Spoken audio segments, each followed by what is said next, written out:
Bienvenue à l'Église La Mission en ligne. Nous vous souhaitons la plus cordiale des bienvenues.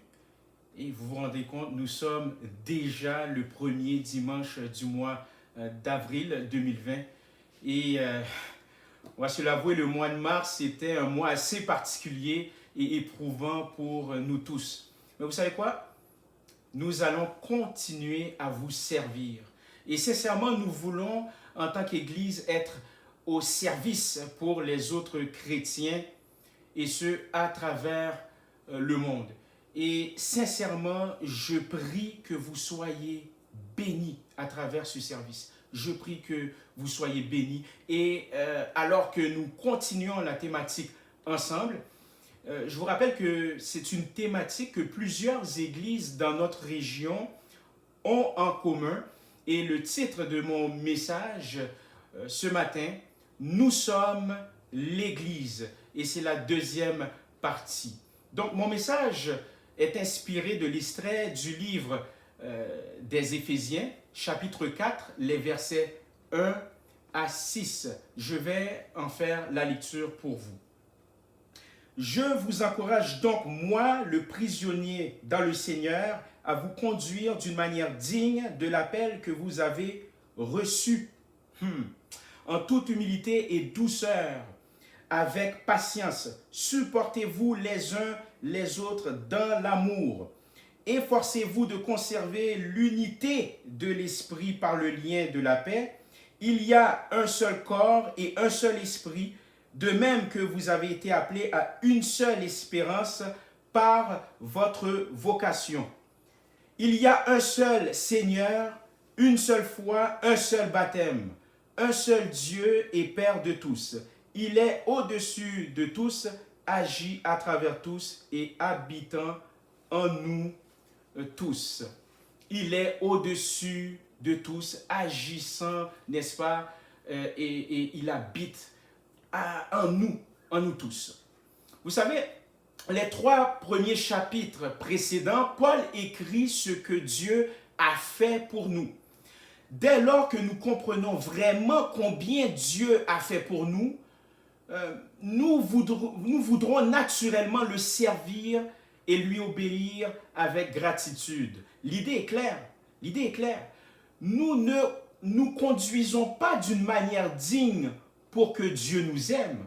Nous nous conduisons d'une manière digne parce qu'il nous aime. Et ça, c'est une grâce. J'aimerais vraiment que vous saisissiez ce que je viens de vous dire. Je vais répéter, car j'estime que c'est très, très, très important. Nous ne nous conduisons pas d'une manière digne pour que Dieu nous aime. Vous savez pourquoi? Parce que cette pensée relève du légalisme religieux. C'est-à-dire de penser que nous méritons que Dieu nous aime conditionnellement à nos exploits religieux. Mais Paul, ici, souligne l'idée que nous nous conduisons d'une manière digne parce qu'il nous aime, parce que Dieu nous aime. En d'autres mots, parce que je sais que Dieu m'aime, en réponse à son amour, eh bien, je vais me conduire d'une manière digne. Car il m'a donné une dignité. Ainsi donc, nous sommes motivés par ce que je peux appeler la gratitude et non par un désir de gagner du mérite auprès de Dieu. Maintenant, Paul appelle l'Église à se souvenir d'où nous venons et tout ce que le Seigneur a fait pour nous en Christ. Il utilise donc le mot donc pour rappeler à nos esprits tout ce qu'il nous a enseigné jusqu'à présent dans le livre des Éphésiens. Il a écrit sur la doctrine, l'apôtre Paul a écrit sur les préceptes et les croyances, mais maintenant il tourne son attention vers le devoir, il tourne son attention vers la pratique et le comportement. La phrase à la fin du verset 1 qui se lit comme suit: à vous conduire d'une manière digne, mérite un autre coup d'œil rapide. Regardez, nous constatons aussi le mot appel. On le voit ici, le mot appel signifiant ce que nous avons reçu de Dieu pour venir à Christ, bien entendu par la foi. C'est un appel à vivre une vie radicalement changée pour la gloire de Dieu. Nous sommes appelés à vivre différemment que nous connaissons maintenant notre Seigneur Jésus-Christ. Nous sommes des personnes vivantes qui sont dignes. Vous vous rendez compte, vous êtes dignes de ce que nous a donné Christ. Dieu nous a donné, n'est-ce pas, d'être dignes. Or, le mot digne signifie fort, assez grand, capable.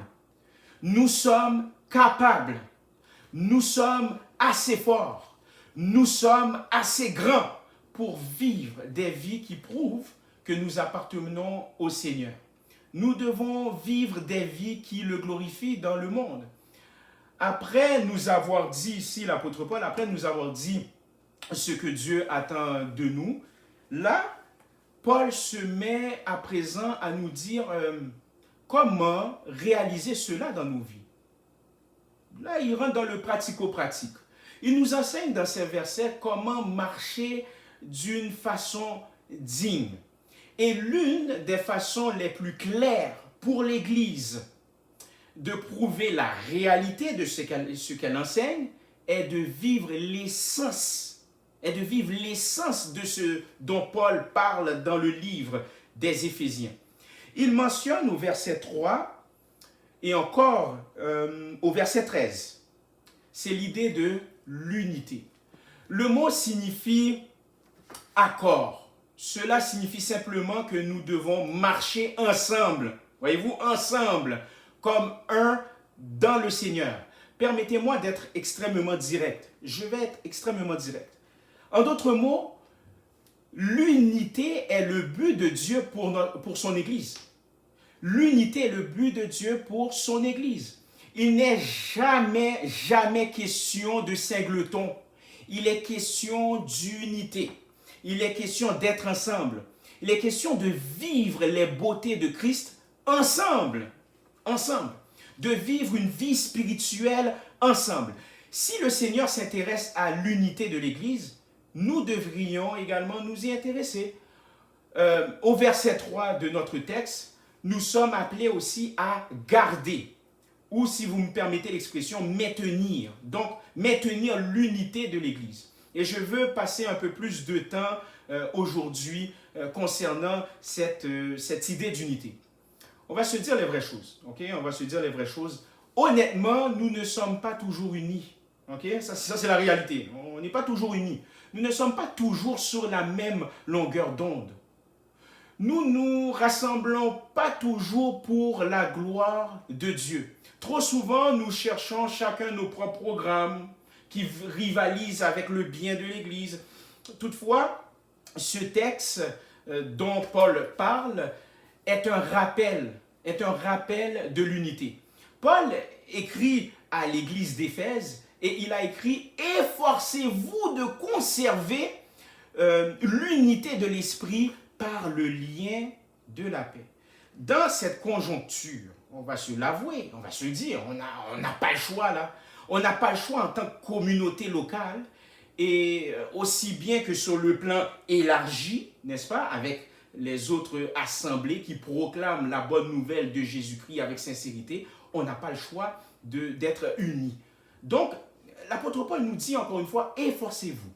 Mais le mot efforcez-vous, ce mot signifie actif. Ce mot signifie zéler. Cela suggère que nous ne permettons à rien de nous empêcher, de nous efforcer d'assurer l'unité de l'Église. Paul parle de zèle, d'une vivacité, d'un entrain qui exige une attention constante. Pas seulement en temps de crise, mais aussi tout le temps. Maintenant, on voit un autre mot aussi dans ce passage, le mot garder, qui signifie s'occuper soigneusement, prendre soin. Nous ne pouvons pas fabriquer l'unité au sein de l'Église. Ça, oubliez ça. Nous ne pouvons pas non plus simuler l'unité de l'Église. Par contre, nous pouvons s'occuper soigneusement de cette unité. C'est d'avoir à cœur d'être unis, réellement. C'est d'avoir à cœur d'être unis. Le Seigneur est en train Sincèrement, le Seigneur est en train de brasser la cage de certaines mentalités ornées au sein de notre génération. Hein, c'est le moi, toujours centré sur moi-même. Bien entendu, il ne faut pas se négliger. Mais je crois que le Seigneur veut que nous nous préoccupons aussi de l'unité de l'Église. L'auteur de la lettre destinée aux Éphésiens, Paul, en passant, cette lettre était aussi destinée aux autres églises, eh bien, appelle aussi à l'unité de l'esprit. L'unité de l'esprit. Cette phrase nous rappelle que c'est une question d'accord. C'est-à-dire l'accord est synonyme de terrain d'entente au sein de l'Église. Or, cet accord n'est pas le produit de nos efforts pour faire l'unité. Hein? Cet accord, ce terrain d'entente, c'est ce qui est produit en nous par l'Esprit de Dieu. Le texte nous dit de maintenir cette unité dans le lien de la paix. Remarquez le mot liaison qui se réfère à ce qui nous lie ensemble. Ensemble, réellement. Ce qui nous lie est notre Seigneur Jésus-Christ. Nous constatons le mot paix. Et en ces temps-ci, les gens ne sont pas nécessairement en paix avec tout ce qui se passe maintenant. Donc, nous avons, malgré tout ce qui se passe, nous avons quand même quelque chose en commun.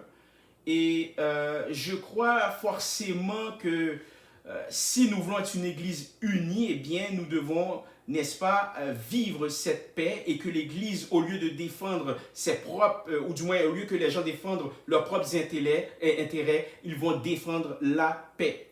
Ça, c'est très important à le comprendre.